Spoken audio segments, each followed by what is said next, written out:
All right, welcome into this episode of Farzcast. Farz and Vousoughian here with you.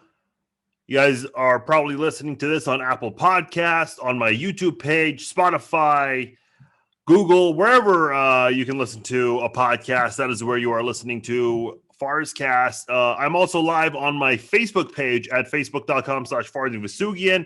I've been doing this more recently, like I said, and it's actually gone better than I thought. A lot of you guys have joined in. Sometimes there's more interactions than others, but I think we're going to continue to do more and more of the live podcast on my Facebook page. So going to definitely continue with that. Hope you guys are having a great week. Didn't do a podcast last week, and my God, man, speaking of last week, it was freezing, and now this week the weather is a lot warmer here. But this guy, my guest right here, he is in sunny Florida, so he is not dealing with any of that damn cold. He is Max Shepman. He is a photographer for CBS12 in West Palm Beach, Florida. Really excited to talk to him. Max and I go way back. Max actually did a Pittsburgh Steelers podcast for a website, thesportstuff.com, the same website where I started doing my Chiefs podcast. A lot of you guys listening do remember the Chiefs Zone podcast that I did for, God, so many years. And that opened up so many opportunities. And this guy also did a great job with his Steelers podcast. And he and I go way back. I think 2007 when we started our podcast. I haven't talked to him in a long time. I figured, this would be a good time to have him on the podcast. Max Shepman here with me on Farzcast. Max, what's going on, man? And you said it's 2007? Is that when we started? That is when we started. Yeah, I had to think about that for a moment. But I do remember 07 was when I started doing the Chiefs podcast. And I remember you were doing your Steelers podcast as well. There were a few other podcasts that started on that website as well. But yeah, 07, man. That's how far back we go. It's been more like, forget about the last decade. We're talking the decade before that. Man, time flies when you're really having fun, right? Yeah, exactly. At the same time, though, I feel like it was just yesterday when me and you were chatting on the message boards about like the right way to do the podcasting, like getting on the Apple podcast.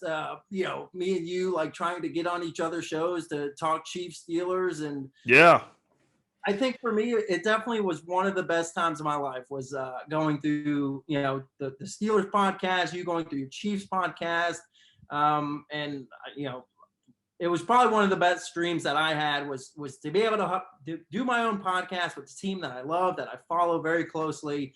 And man, I just still can't believe it's been so long. 2007, man. Yeah. Obviously you got your Steelers helmet right there. Right above that, you got the Super Bowl 54 football, which I prefer that Super Bowl over, a certain recent one, which we will avoid very much on this podcast. But if it didn't have my name, I'd ship it to you. Just no, actually, you'll want to pick your brain about that because I know you were at the Super Bowl the Chiefs won last year. But going back to the podcasting that we did with your Steelers podcast, so podcasting has changed incredibly since 2007. I remember when, the word podcast was actually frowned upon. I don't know how it was for Steelers podcast, but my podcast was the only one. There was actually another Chiefs. When I say the only one, I'm talking among Chiefs podcasts. There was another Chiefs podcast on there. And for those listening, you guys may remember Bob Gretz.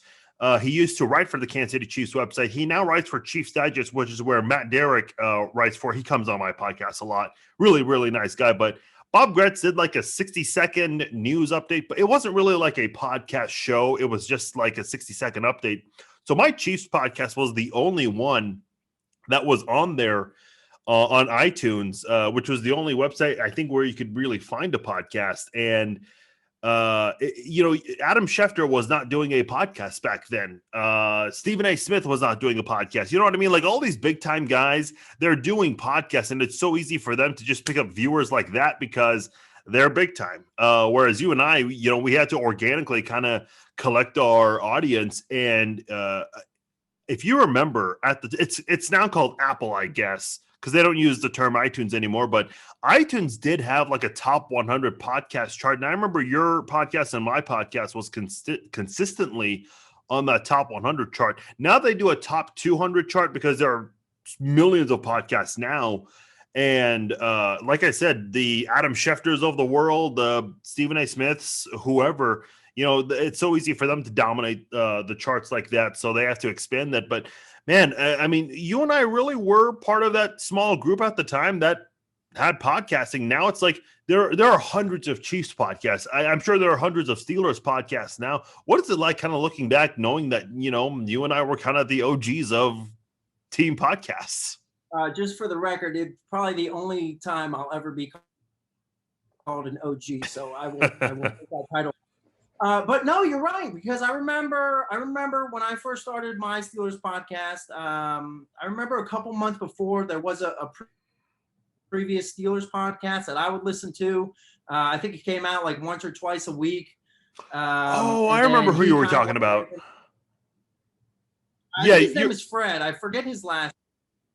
Okay. So he kind of stepped away from that because he did some other. I think he wanted to do some family stuff, and so I was like, again, this is something I wanted to do.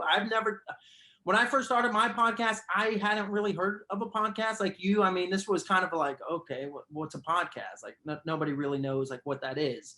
I remember hopping on the high school bus, and I mean, really the only podcast that I would listen to back in the day was they would put PTI, pardon the interruption, in like podcast form. Yep. Every morning going to high school, I would listen to the latest sports news from the day before. That way, I would try to catch up. But yeah, you're right. I mean, when we first started it, especially on the sports boards that we did, it was me, you, I believe the kid Logan. He had a football team podcast. And Dylan, he kind of did like an all NFL podcast. So it was just kind of us 4 or 5 guys kind of like testing the waters to see what the podcast life is all about. Because again, when people back in the day, they had to watch it on TV. Nobody really got in the podcast world. And like you said, today there's podcasts on everything.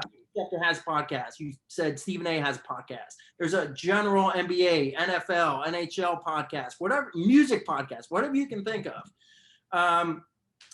A podcast that I just kind of recently stumbled upon is there's a police department down here in Florida. It's called the Boynton Beach, Police Department. They actually hired an intern to work with them, and they actually started a podcast. It's called Rosebud, and it dives into this cold case where this lady unfortunately was murdered, and it kind of goes into the story of her life, like her parents, just the entire story of her life.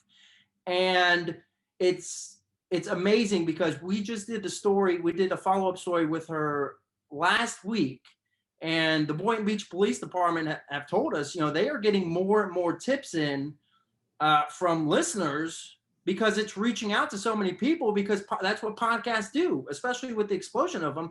They're reaching more and more people, and they're telling us they're getting more and more clues and tips from people who like, oh yeah, I remember when that happened, like all that kind of stuff. And for me, just again, you think about it, when we first started, it was like, okay, like it's just me and you, just 2 guys talking football, whatever. And now the podcasts have gone so far where it could potentially lead to a cold case murder that's being solved. So I think the explosion of podcasts has really just kind of amazed me on just where it started to where we're at today. Yeah, no, it is crazy. I mean, there is a podcast on everything, like any topic. Just search any hobby, like video games or, you said music, movies, reality TV. I mean, it's all out there now. Like, and if you want to do a podcast now, it's like, hey, cool. But just keep in mind, there are hundreds of other podcasts with the same exact category. So it's so hard to even just build an audience now. So, I'm kind of fortunate where I've been able to keep a lot of my core audience from years past, because it is pretty hard to crack in, man. I was a guest on a Chiefs podcast last month, where obviously, we were talking about the Super Bowl and whatnot. And, they're a new podcast, and I saw their YouTube page. They've got, few views and all. But you got to keep in mind and it's funny too, because the Chiefs have been one of the more dominant teams in the NFL the past couple of years. There's been this sudden surge of Chiefs podcasts. Like, that's cool, don't get me wrong, but when and if the time comes when we start sucking again, it's like, are all these podcasts still going to be around? I don't know. That's all I'm going to say. But I think for you, again, especially you with starting, we were a small thing. Again, we were trying to get new listeners, and again, yeah, different many Chiefs podcasts or Steelers podcasts. So like, again, we have a fan base. We have fan bases that travel around the continent, the globe. So for us starting off small, it was easier for us to gather in that audience. And for you being able to do it for so long, great, they know you. They know Farzin. He did the Chiefs podcast. So the only guy to go to and the guy that's been doing it the longest. So again, it's easier for you and for me back in the day to keep that audience because listeners knew what we would bring and, what we would give on the podcast. So I think like, again, it's starting small to where it's gone. I think it helped us out a lot. What's funny is I have come across a couple of people like in public over the years who they recognize me and they say, "Oh, I love your podcast." It's not like it happens often. I'd say maybe a couple times every other year, once, twice a year, whatever. I need an autograph from you, man. Yeah, sure. But it's funny because people would say, "Hey, Farzin, I love the podcast."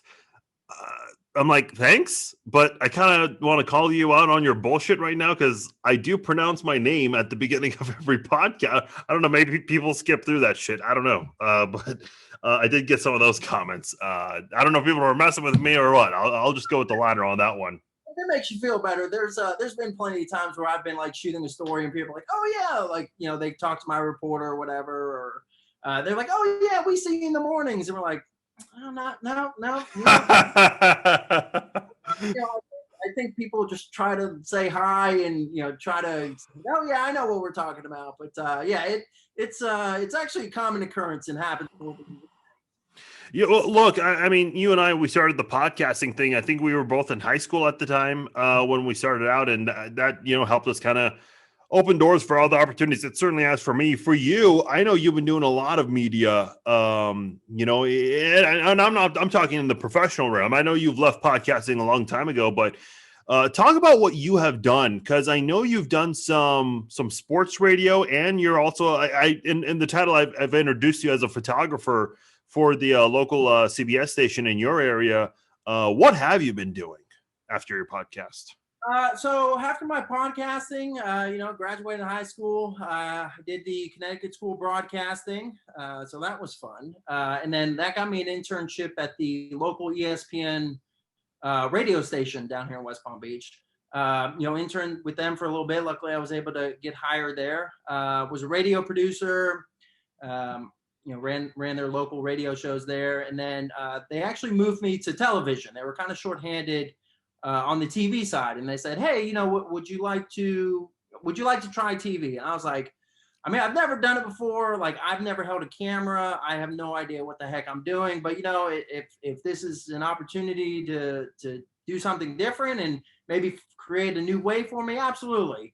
And I mean, ever since then, man, I just haven't put a camera down. And talking about like events that I've covered, I mean, there's really too many to name. I mean, I've covered PGA Tour events. I've covered the Super Bowl. I've covered, local athletes that grew up in the area, doing their charity things. I've done the local college football team, FAU here. I've done the Miami Hurricanes, the Dolphins. Spring training, obviously we have a couple of spring training sites down here with the Mets, Marlins, Cardinals, now with the Astros and Nationals. So pretty much like everything that you can really kind of think of from the sports world, I've been lucky enough to do. And I've met a lot of good friends along the way, not only in the media world, but also, professional athletes that I'm blessed to call very close friends. And it's pretty much anything that you can name, man. I've kind of done it. I don't know if you still do this, but I think you did like this little tradition where any celebrity you came across, you take a picture with them on Snapchat and you would have them autograph it on Snapchat. I remember you did that with Albert Wilson when he was with the Chiefs. Now he's with the Dolphins. I think he's a free agent now, where I'm not exactly sure what his current situation is, but I saw you do that for a while, and I thought that was really cool. You mentioned the Super. Oh, go ahead. You were going to say something. Oh yeah, I was gonna say. Unfortunately, I don't do that tradition anymore. Oh, okay. I've kind of grown up, and I've kind of lost my starstruckness with these guys. So it's pretty much like anytime I see them, like, oh hey Albert, or hey Pierre, like what's up? Like no big deal. We'll shoot some talk with them, and it's funny because at Super Bowl Media Day, or not Media Day, at Radio Row, we were doing a Radio Row story last year. And we're just kind of trying to find like an athlete to interview and just kind of follow them around just to see what Radio Row experience is like for them. And I will tell, if nobody has been part of Radio Row or seen like the behind the scenes, it's really a fast moving pace event, because these guys come sit down, they get like a 5 maybe 10 minute window to chat it up with a certain radio station, and then next thing boom, on to the next one. And we followed Justin Tuck for about 4 or 5 radio stations, and my man got a workout from running from table to table to table back in the day. Like I said, we were trying to find like an interview just to hang out with somebody, and Brandon Flowers, as you bumped into him just randomly. He's like, hey Max, what's going on? I'm like, hey Brandon, what's going on? And my reporter who was with me, he just like his jaw dropped on the floor. He's like, how do you know all these guys? I was like, well, I've covered them in high school and all that stuff. So it's been pretty fun, man. Yeah, you talked about picking up a camera and learning. I know some people listening might not know some of the terminology, but stuff like a wide shot or a white balance, those are kind of things you kind of have to adjust to. I was just kind of thinking about that. I have not picked up a video camera. I mean, I do have a video camera, but for professional use, like in media, I have not done that kind of thing in a long time. But yeah, I mean, I'll hand it to you, because I did not know that you had never had an experience with a camera before, and for them to kind of move you like that, obviously, they needed someone, and they felt like you'd be able to do it. And I've seen you do so many things. Let's start with the Super. Well, actually, let's get to the Super Bowl later. But I did see you a couple of years ago when there were all these hurricanes that were happening in the South. Hurricane Harvey, I think, was the biggest one. I know you guys in Florida got hit pretty hard. Everybody is running for their lives in situations like that, but you are part of the media. You can't really do that. You kind of have to be there and capture these moments. Can you kind of walk us through it? Because I have a little bit of an understanding, because I haven't done a whole lot of news. It's always been on the sports side, but can you kind of take us through, like, while everyone is running for their life, you're not. You have to be there working. What is that like? For me personally, I think, obviously anytime a hurricane comes for South Florida, I think it's probably one of the scariest things, because you don't know what to expect. Sure, like you can understand, like, this is how the winds are going to be, when it's approaching and when it hits. But just because that, you don't really know, what damage it could produce. I mean, a Category 1 hurricane could, maybe take down a couple trees, damage a couple roofs. You just never know. But yeah, I mean, especially, you see all the people trying to get gas, and especially for like major hurricanes, they're booking it up north or trying to something like that. But yeah, I mean, for us, it's really, you're just being thrown out there. You're stuck in the elements. Obviously the main thing is to be safe. Obviously nothing, you don't want anything bad be happening to you. So obviously you want to be aware of your surroundings. But yeah, I mean, I think even just the last tropical storm or hurricane, I believe it was, that that just grazed the coast. We're at the beach. We're at the beach where it's the most windy, rain, and it's really, the best way to put it is we are like Jim Cantore. We're just out there. So anytime a hurricane comes, you're just out there. We work 12-hour shifts. Usually it's typically, you have 2 different shifts. You have 2 a.m. to 2 p.m. and then 2 p.m. to 2 a.m. It just differs on like, what shift they put you on. But yeah, it's really just go. You probably give about updates every 15 to 30 minutes. Just what's it like in the area, how much rain. I will say I have RIP to a couple cameras because they got a little wet. But it kind of comes with the territory, and really your job is to, as a news person, especially during that time, is to keep the public informed. No matter what the situation is, because people are curious. I mean, some people are afraid to go outside to see what it looks like. So it's our job to keep the public informed on what the conditions are, what local officials are saying from the emergency operations centers, how they're approaching things. If power lines go down, what FP&L is planning on doing, and what their next move is. If they need to close some roads so that way you can take a detour to get to a different place. Flooding. There's a place in Hope Sound. It's called Hope Heights, and even just like one of the a moderate rainstorm, they probably get 4 or 5 inches of flooding, just because it's a low-lying area. So you have people with hurricanes. They lose their houses because they're in such a low area, where the water just builds up. Yeah. Especially to keep those people informed of, hey, how much rain are we going to get? That way, people know if they need to put sandbags, if they need to evacuate. So really, it's just keeping the public informed. It's keeping safe. And to be honest, though, I will say it's probably one of the more fun things that I enjoy. I enjoy like being out in the wind, being in the rain, the elements. But yeah, I mean, it's all hands on deck, once the storms come. What do you edit on? Are you guys using Final Cut or what do you guys have there? So at our station we have Avid. Okay, I've heard of it. Yeah, so a lot of the big time movie studios use it. They have really cool, not only graphics but designs that you can play with. I also have Final Cut Pro because at my previous station that's what we used. So yeah, we use it. I use a combination of both. Yeah, and I mean, look, I've done Adobe Pro. Final Cut I've heard about the most. And the way these all kind of work is, and look, there are some in the past I just don't remember, especially for the station I was interning. For those who live in Kansas City, Metro Sports. It's now it changed to Time Warner Cable Sports, and now it's Spectrum Sports. I don't know if they've changed or not. I don't have Spectrum, so I never get that channel. But I remember I can't remember what they had, but I remember their keyboard was color coded to match kind of like the editing tools and everything, which is kind of convenient. Kind of helps you, the space bar, the play and the pause button, the JKL, rewind, fast forward, whatever, that kind of thing. And again, we're kind of going into terminology that people listening don't really know what we're talking about, but you get the idea there. I always think that's kind of fascinating. Once you learn one editing program, it's pretty easy to pick up on another. Would you say that?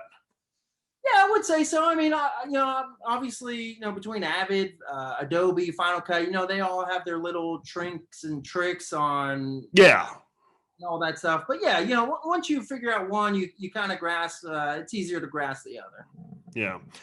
So, like I said, you got that Super Bowl 54 football right there. What was that day? No, first of all, because my geography with Florida is not very good. How far are you from Miami? Just out of curiosity. My house is about 35 to 45 minutes north of Miami. So depending on traffic, obviously. So not too bad. No. Okay, so what was that week like for you? Because as a Chiefs fan, a lot of Chiefs fans did not realize that whole media night thing, and obviously that didn't happen this year because of the pandemic, but a lot of Chiefs fans did not know media night was a thing where they introduce all the players like it's the Olympics or something, and they all have those show out gears and whatnot, and they do interviews on the stage, and then every single media outlet in the world is there to talk to you as well, especially a lot of those like comedians. They'll send like someone funny to do their thing. What was that whole week like for you? How much of it did you get to cover? So I was pretty much there from Monday until game day. Sunday, unfortunately, I wasn't able to cover the actual game. They had because we were doing stuff for a corporate station. So we are owned by Sinclair, so we have stations across the. I've heard of Sinclair. Yeah. So unfortunately, did not actually cover the game night, so that was a little disappointing. But everything else I covered, man, and it was the first Super Bowl I had ever covered. It was definitely a thrill. I think just going from the fan experience to going to South Beach, just seeing.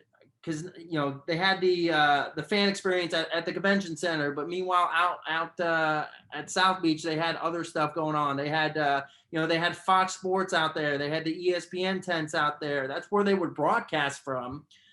Is South Beach, and you saw everybody. You saw Skip. You saw Adam Schefter. You saw Steve. Everybody that you could think of. Yeah. Out there on South Beach. So that was cool. I think definitely probably one of the greatest moments was definitely the fan experience in Radio Row, because at the fan experience, they have everything there. You can do 40-yard dashes, you can do whatever. I think I can't remember if it was last year or not, but I believe Usain Bolt did a 40-yard dash at one of these things. So the fans get an actual firsthand experience of what some of these drills are like. You get to see, there's autograph sessions, obviously. You get to see every Super Bowl ring ever made in a huge display for people to see. There's these crystallized helmets that are worth $20,000. I've seen those before. Yeah, so they have that. And I think, again, from a media perspective, Radio Row was really cool just because you got to see every radio talk show host. You get to see all the athletes. And you brought up Media Day and that actually kind of surprised me. A lot of fans, kind of don't really know what Media Day is all about. Yeah. And obviously, Media Day didn't really happen this year because of COVID. But yeah, if you're ever part of Media Day, it's probably one of the biggest. It's busy. Every media outlet that you can think of is out there. Newspapers, TV, local TV, national TV. You have TV markets from the teams that are playing in the Super Bowl. You have TV markets that are just there to cover the Super Bowl for their selective stations. That's interesting because I wanted to add something to that because, like I said, every media, like the TMZs of the world, they are there. Like people who don't cover sports are there. Right. And, the beat writer for the Kansas City Star or, the San Francisco Gate, like they are there because they need quotes and they need to hurry up because they're within a deadline. You know all about deadlines. I know all about deadlines. And meanwhile, you've got, some nervous things ever is a day. Yeah, very. I remember a few years ago there was a columnist from the Kansas City Star. It wasn't the Chiefs 49er Super Bowl week. It was, I don't know which one it was, but there were two Houston Texans cheerleaders. One of them was holding the camera, the other one was holding a mic. And, because she's a cheerleader and she's prettier than everyone, she just cut in and just interrupted every single person's question because, and look, let's be honest, the players are always going to pay attention to the cheerleaders instead of the actual reporters. I remember Byron Pringle, he was a wide receiver, or he still is a wide receiver, but he's low on the depth chart. Chiefs fans are hoping he can get more snaps, but I remember last year, someone from Dancing with the Stars walked up to him and was like, "Hey, let's dance." It's like that's part of media week or media night, whatever. It's like that's really what Media Day is all about. Yeah, absolutely. And again, you brought it up. People are there to get quotes, do their jobs or whatever. But really, it's just. I don't want to call it a circus because I feel like that puts it in a bad light. But anything's possible out there. Well, here's the thing. It's like for the longest time, it was just, hey, the Super Bowl Sunday. That's it. Now it's like Super Bowl week. It's a spectacle now. Absolutely. And obviously the week leading up to the game is crazy. But even down in Miami, it was probably even 2 weeks before, people were getting riled up about it, having parties down on South Beach, again, they're building all the stages. So people feel the excitement of hey, the Super Bowl is going to be here. This is going to be wild. Let's have a party. Obviously, you know, Miami, such a great town, and it's obviously a party city. But yeah, dude, media day, if you ever have a chance to be part of media day, or you get to watch it closely from TV, it's definitely something that you should check out, because again, anything goes at media day. You remember Alex Reamer? He was also on our podcasting website. So the Super Bowl where the Patriots lost to the Eagles. I think that was in Minnesota, and I remember look, you and I know Alex, not like on a personal level, but we've like had interactions with him, and that was the week where he attacked Tom Brady's daughter. And so it's like I'm listening to local radio and they're talking about him. And I switch over to the other sports talk station in Kansas City and they're talking about him. So I'm like, you know what? Fuck the sports stations. I'm going to tune into local news radio in Kansas City and they're talking about him. So I'm like, ESPN's like everyone in Radio Row is attacking this guy. So I got to admit, I kind of got some satisfaction out of that just watching that, because you know the guy, you know what a pompous idiot he is. Oh my gosh. And we have had plenty of conversations about it. You know what's funny? He emailed me once. You mentioned Logan, the guy who did the Washington podcast.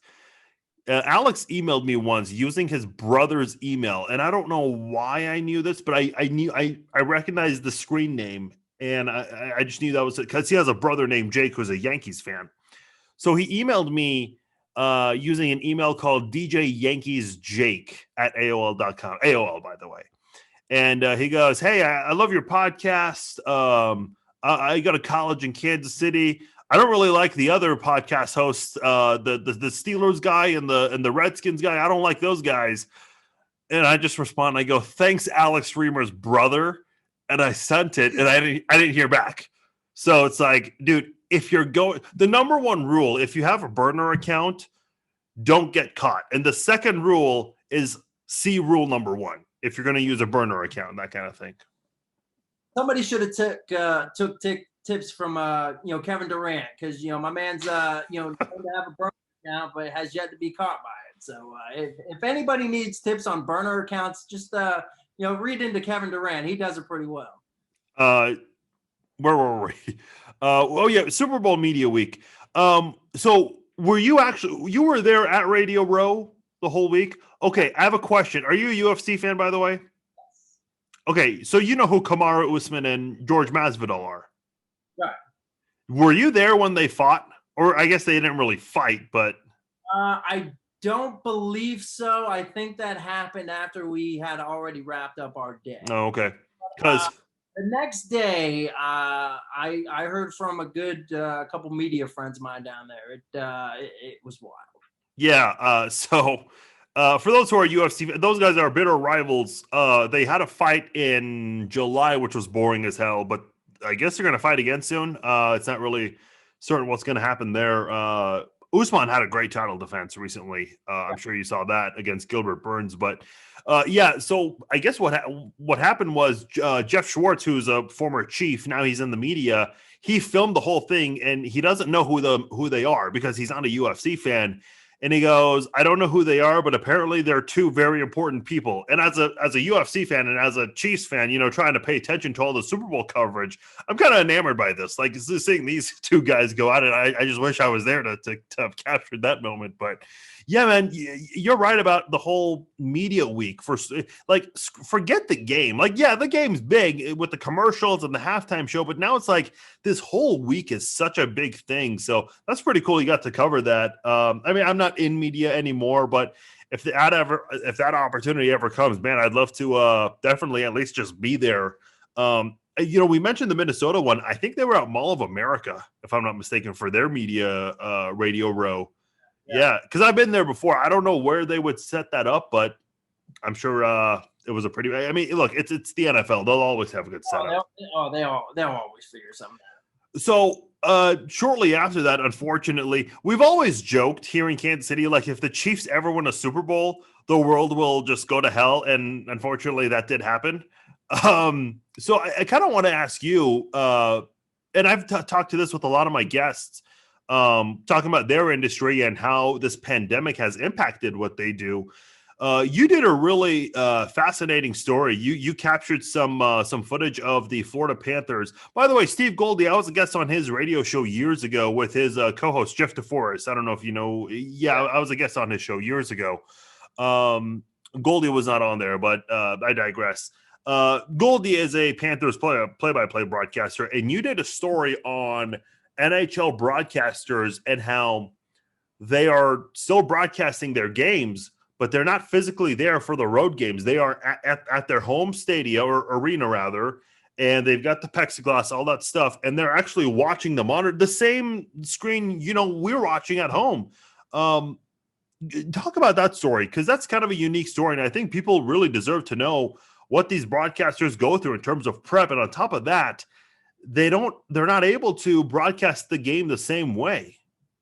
No, and you put it perfectly. The exact screen that you and I would watch and the things that you would see on the screen is the exact same thing that they're looking at. And I think obviously COVID-19 has impacted a lot. Yeah. And I think what I appreciate is them being able to do their jobs and do it well and act like, a normal sense of watching a hockey game being called while they are sitting at the BB&T Center. They're literally sitting in front of an empty rink. There's no fans in the stands because again, it's a road game. So it's literally just Steve Goldstein, Randy Moeller in their Fox Sports booth with two monitors. Goldie has two monitors. He has obviously his Fox Sports broadcast one and the feed of the road team in front of him. For them, the prep is kind of the same. Obviously, they're not able to attend morning skates, so they kind of, they also have a bubble system, so they have a person that travels with the team. So if something noticeable or notable happens, they report back to the guys at Fox Sports. But yeah, really the only difference is they can't really get the feel of the game away. Obviously they have producers and directors talking in their ear more. In the trucks they have the different views, the different ISOs from the road team. So they're able to communicate to Goldie and Randy Moeller about like, hey, there's a penalty going to be called. You might not be able to see it, but it's 2 minutes for hooking on this guy. Yeah. So there's definitely a lot more communication between the truck and the guys calling the game. We talked to Randy Moeller and he said, the first couple games were difficult just because you're not used to having to call a fast action-paced game like hockey just from one TV monitor screen and one feed alone. He said that was probably one of the most difficult things is just trying to adjust to how this is all working and being able to watch them. What was it, like 12, 13 games in? I think we did the story with them and just how smooth and flawless they were to be able to be professional and call the game like they were in Tampa was pretty outstanding. And, Goldie said it himself, it kind of brings him back to days where he would take a tape recorder and in front of the TV himself. And I think that brought a little bit of appreciation back for him. But yeah, it was definitely a cool experience to see how those guys prepare during COVID. Again, there's from looking over the glass where they're able to look down at the boards, they see the players and just see an empty sheet of ice, their hands there. And again, just being able to give the detail that they can just from one away feed was pretty outstanding. And I think, a lot of the broadcasters doing that this year because of COVID, they don't want to, I was watching the Penguins Capitals game last night on NBCSN and Kenny Albert and Pierre Maguire they weren't even in the same state. They were in their Connecticut studio calling the game. So, and again, if they wouldn't have mentioned it, you wouldn't have known. So I applaud the broadcasters and the media types being able to do their jobs as professionally as they can and as they do during a time where again, if they wouldn't have mentioned it, I would probably say about 90% of the people would have no idea that, Goldie and Randy Moeller are calling games from the BB&T Center. Meanwhile, the game is being played 3 hours away in Tampa Bay. Yeah, that is crazy. And I think in your story that you did, Goldie kind of touched on this. It's like, okay, sure, you see the action on the field or in the rink, on the court, whatever.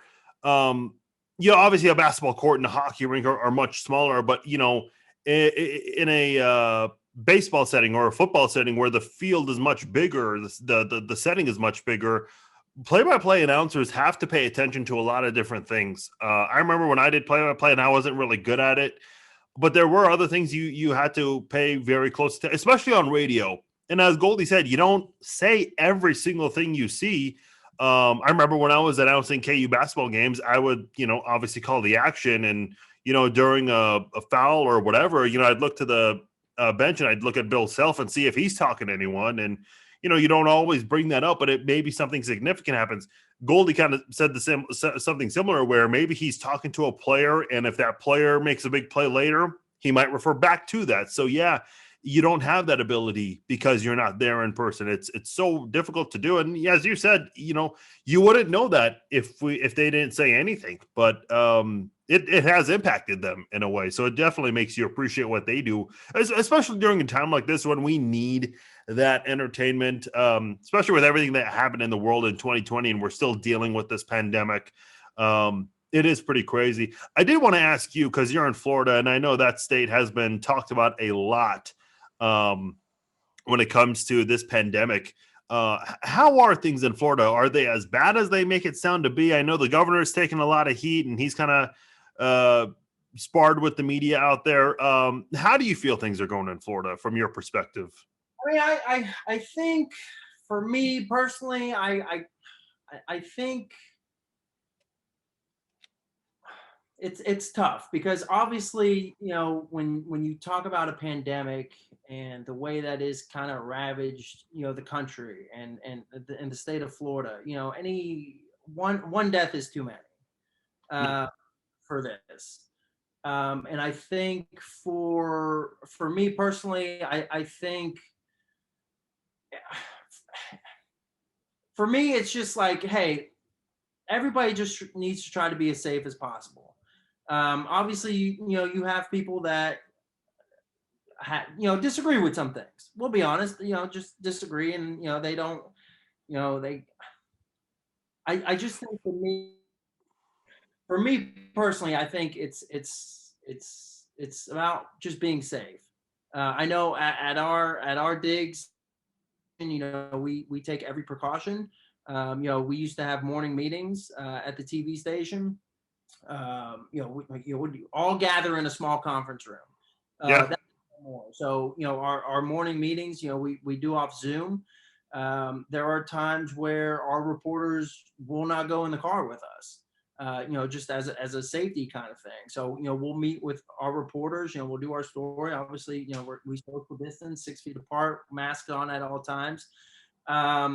So I just think for everybody, especially in the city, I mean, obviously, as a governor, it's a tough job, right? Especially going through a time like this as something we've never had to go through before. So there's no playbook. And as you see in the media, every governor is different. Every governor is handling it, their own way that they think is best. And, I think with DeSantis, he wants to keep the economy open. But again, I think it's all about keeping people safe. And that's the most important thing that I feel that is happening. Yeah, and luckily, things are starting to shift towards the positive for us. There are still deaths and cases, unfortunately, but it has been going down recently. So I was just talking to my dad about that earlier today. We're starting to see a shift here. So hopefully we get there, man, because I'm a pretty patient person. Look, I can handle not going out, but it is starting to get to me kind of. I think everyone is really. You mentioned this, just try to, no one gets hurt from, being cautious or safe. I think it's funny just how, the infectious disease expert who has dedicated his whole life to this, he says one thing and then, some doctor in, Denver, Colorado writes an article for a publication and says the complete, this doctor said this. I'm going to go with this doctor. It's like, I don't know how this whole thing got political, but it did. Well, I think one thing that has that I've been appreciative too is, I've been kind of on the vaccine thing. That's kind of been our beat here. And I think just seeing the development and how science works and how doctors and scientists come together. And to be honest, I never would have thought that they would have come up with a vaccine as quick as they did. And I think covering it from day one to, okay, we're going to throw this together, we're going to see what happens, to where we're at today, people getting back the vaccination in their arms. I think that has been a really cool process to be a part of, to see.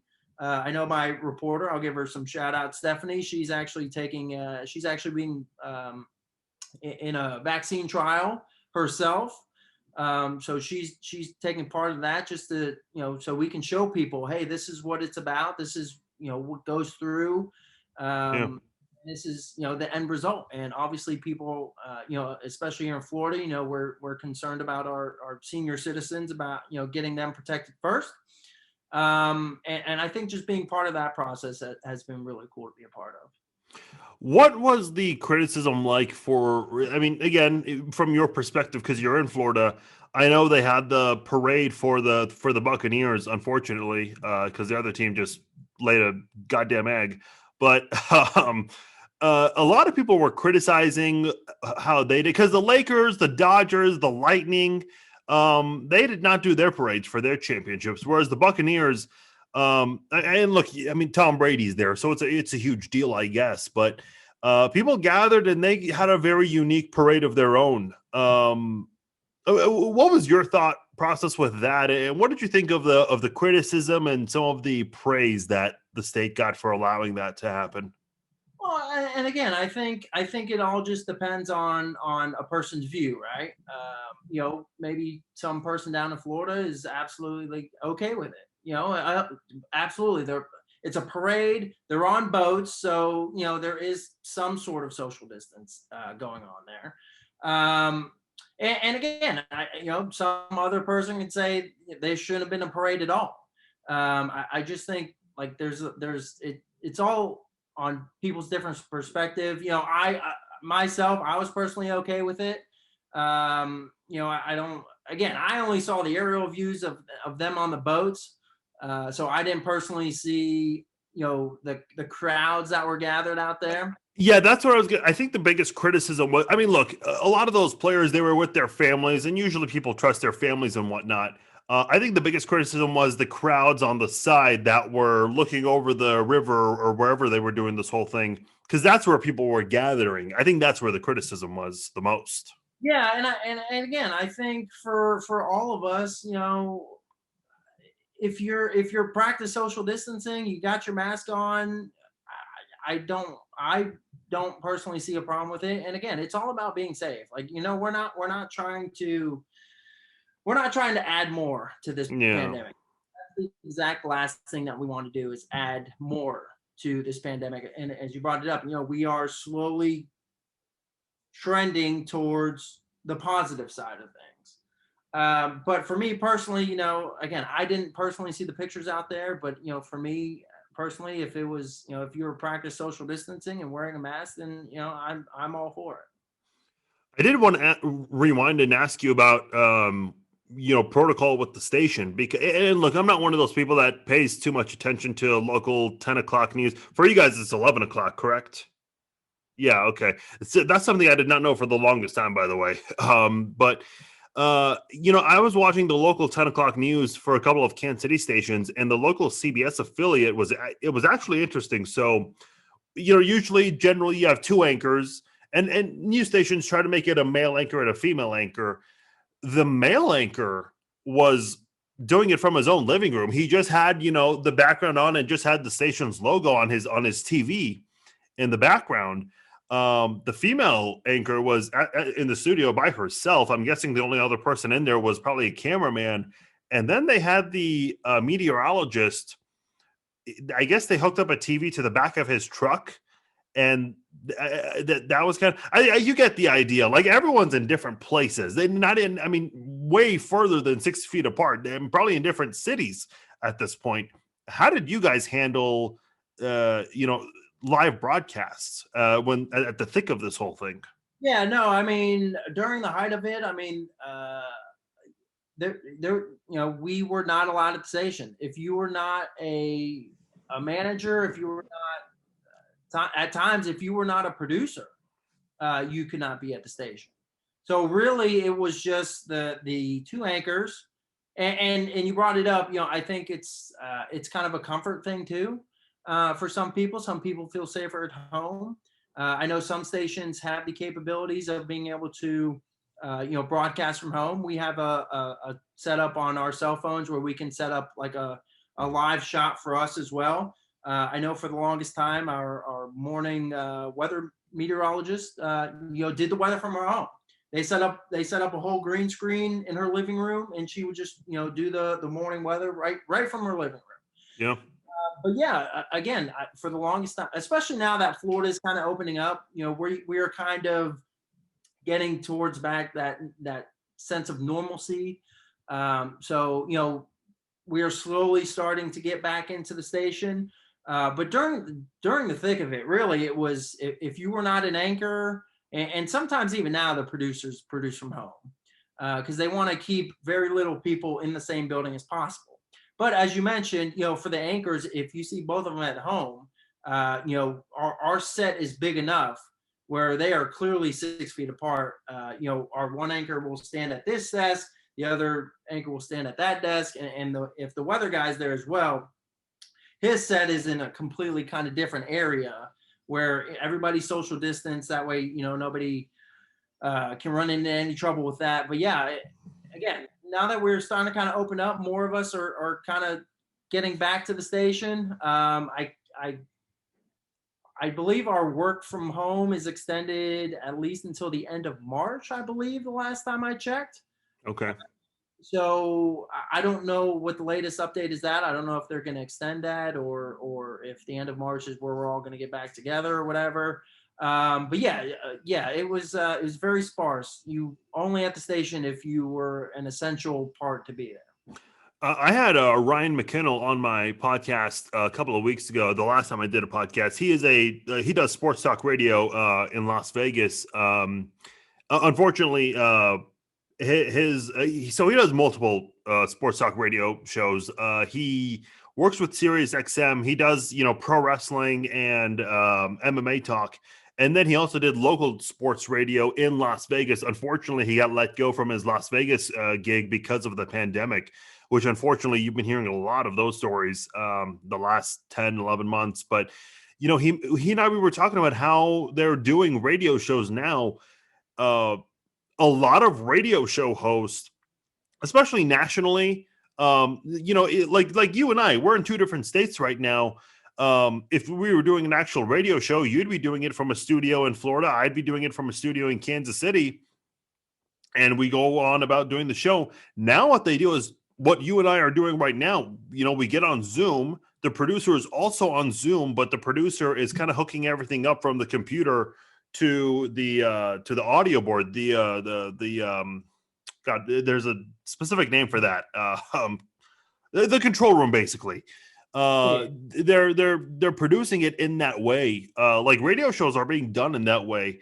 Now, obviously, they're not going to sway away from radio studios, but I was listening to Joe Rogan's podcast because there are a lot of businesses out there.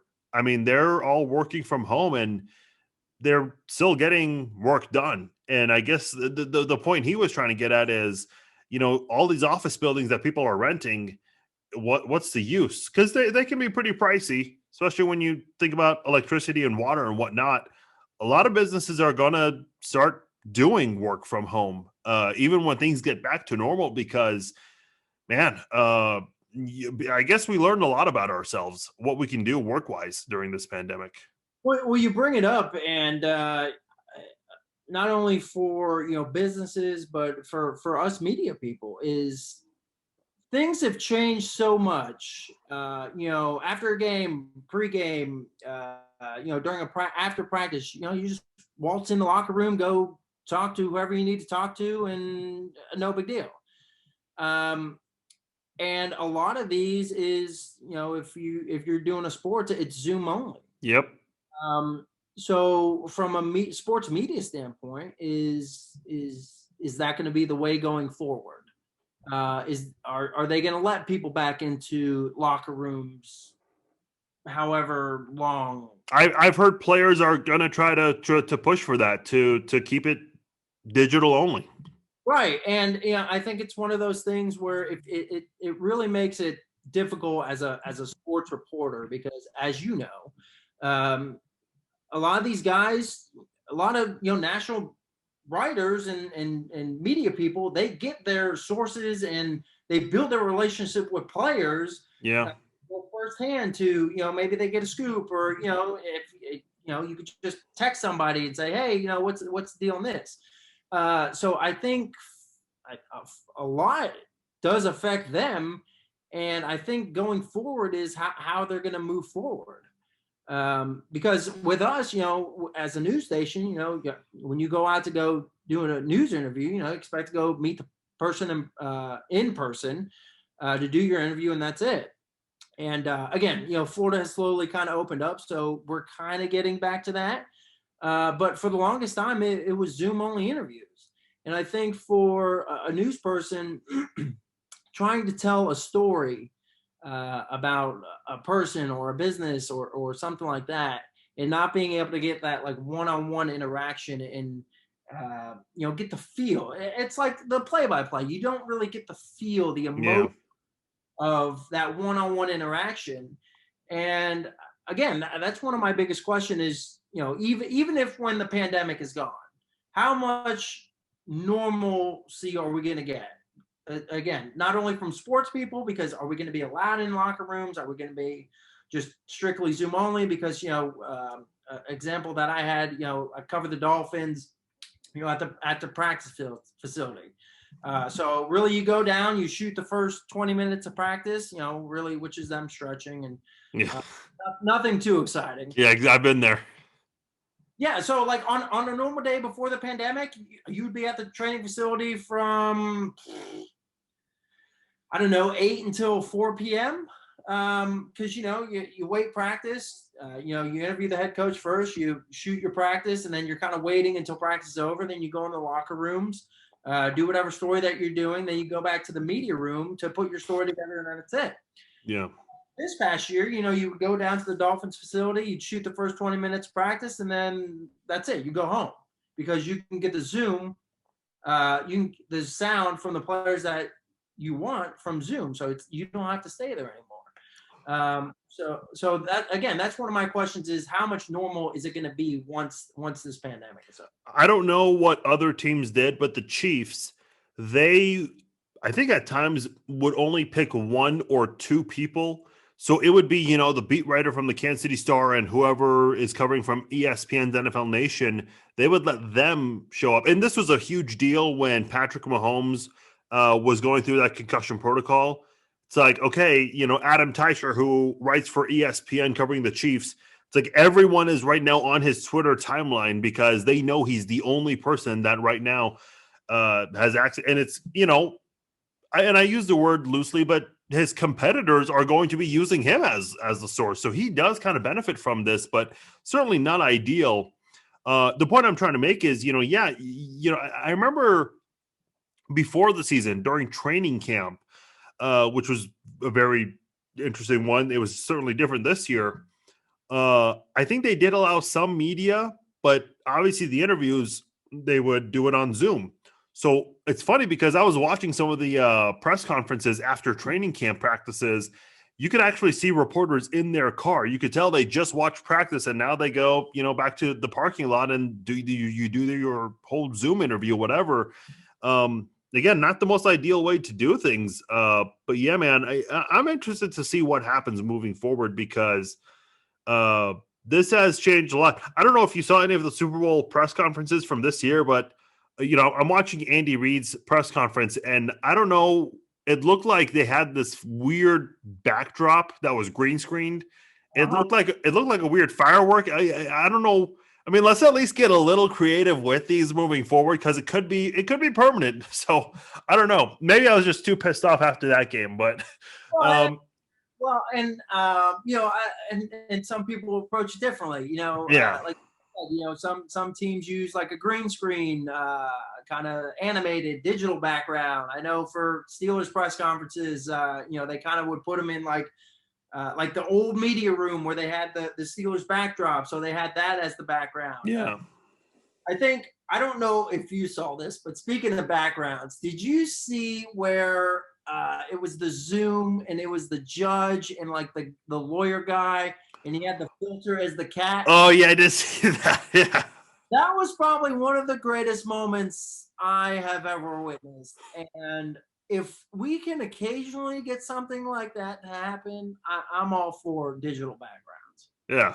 Well, I guess it depends how it comes to life. I mean, technology like Zoom's actually really cool. I wish I knew about this sooner, because like I'm recording this right now and also using it to broadcast live on my Facebook page. But once you stop the recording, you get a video file and an audio file. Now it's not MP3, so I have to do some conversions there. But I mean, it's so convenient the way it works. I actually wish I did interviews on my Chiefs podcast like this. Would have been a lot easier. I actually had a couple of co-hosts on the last season I did the Chiefs podcast, which was it ended with the Super Bowl win, thankfully. But my co-host and I, we would call each other, on our phones, and then we'd all have Audacity. You know what Audacity is? Audacity, baby. We'd all hit record and we'd all count down at the same time. 5, 4, 3, 2, 1.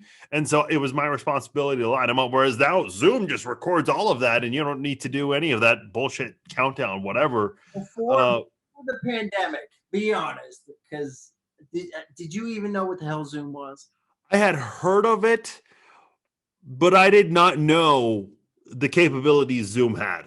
You were a Skype guy, right? What's that? Were you a Skype guy? Oh, I was a Skype guy. It was not very easy to use. There's actually an app on the iPhone called Call Recorder. So I would actually call guests and just record it, and boom, there you go. Unfortunately, when you have me and then 2 other co-hosts, it does not let you add a 4th person. So we had Joe Valerio who played for the Chiefs. He now does a podcast. I was actually calling him on our phone, and I would put the phone up to the microphone because it wouldn't let me record all 4 of us at the same time. So yeah, Zoom, I'm sure Zoom stock went way up starting last March.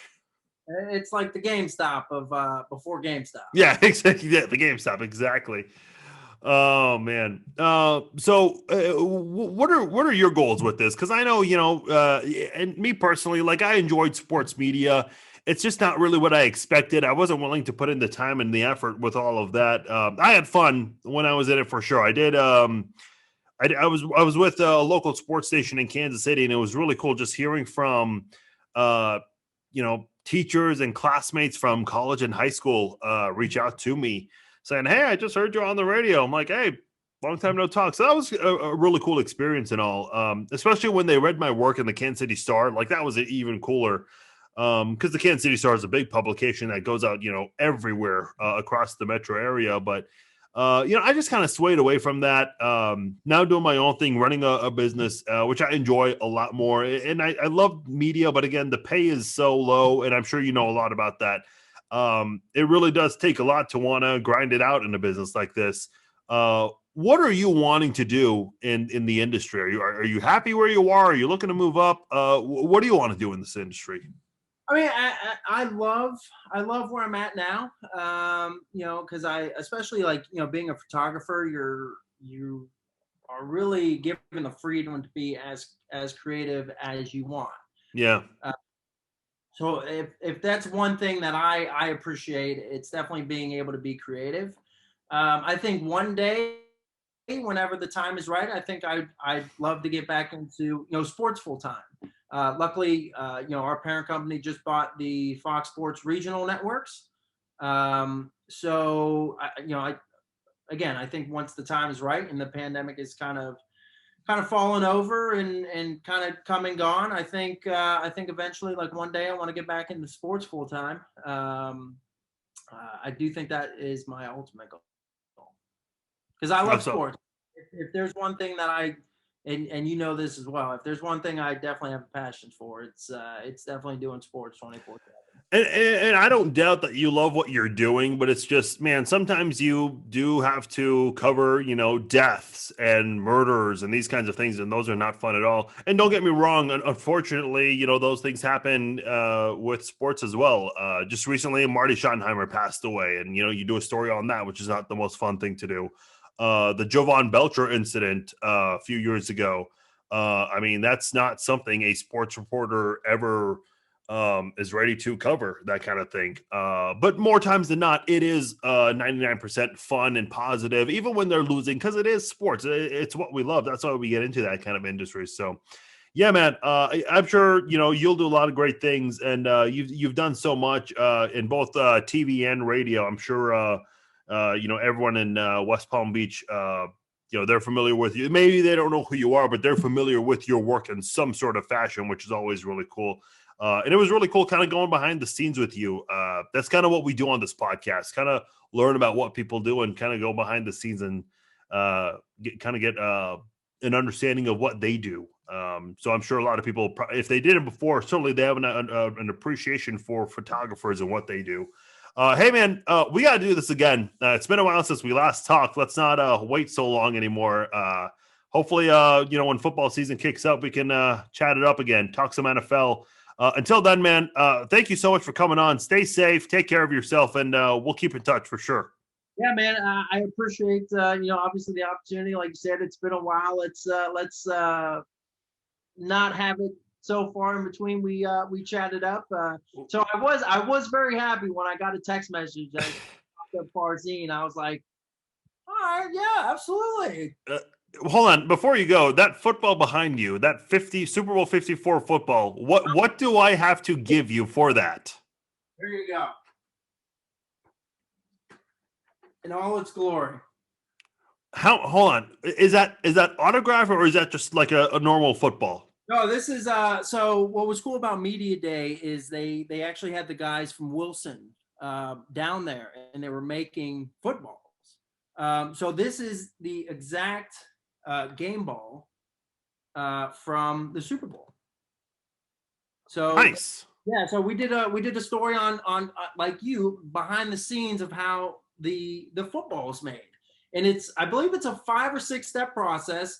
And it just starts as like a flat piece of leather, and then they put it all together, and you get this miraculous piece of art. And here you go.